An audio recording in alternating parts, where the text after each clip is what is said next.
Gertjie, Matimba, come! Hoedspruit Endangered Species Centre has just done so well in order to sustain these animals and play such a pivotal role in rehabilitating them back to the wild. HESC focus on breeding, rehabilitation and really making a difference to the survival of endangered species.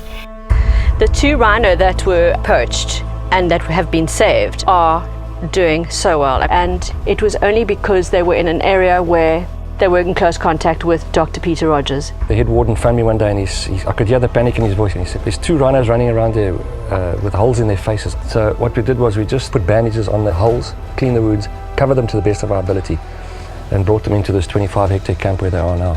That is one of the biggest miracles of all time. To see them today, beautiful, big, fat, and their wounds have recovered. There's no metal plates on their noses. I think the cows were very lucky in the sense that they weren't killed. And in the case of Gertjie, they phoned me and said they found the mother, she's been shot, and the calf is lying right next to the mother. Gertjie arrived here around about when he was only 3 months old, and then we got little Matimba. And Matimba arrived at the centre when he was only 2 weeks old. He was so tiny when he got here, and nobody thought he would survive.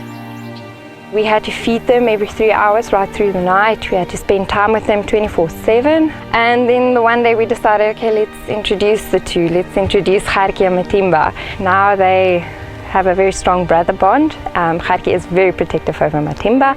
It's almost natural to see the 2 of them together, interacting as they should with their very best friend Lammy. She's a bit of a photo bomb. She likes the attention as well. It's important that they are not alone for the first little while. They play together, which is a very important part in their development. Hopefully one day we'll be able to put them back where they belong in the wild. So the whole idea with these 2, as soon as we can, we're going to put them in that 25-hectare camp. Only 2 people here ever have contact with those rhino, which means that they're going to be rehabilitated correctly. We're not fighting a losing battle. There are positives, and there are incredible people who are willing to spend their time and utilize their skills and make a difference.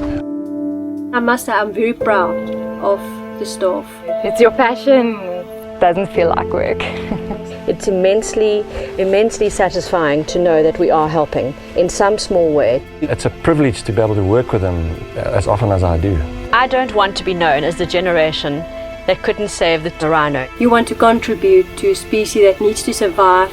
They're my family here. Spread the word, make it a topic, and support in whichever way you can. Everybody that can give a helping hand will help. There's no such thing as can't.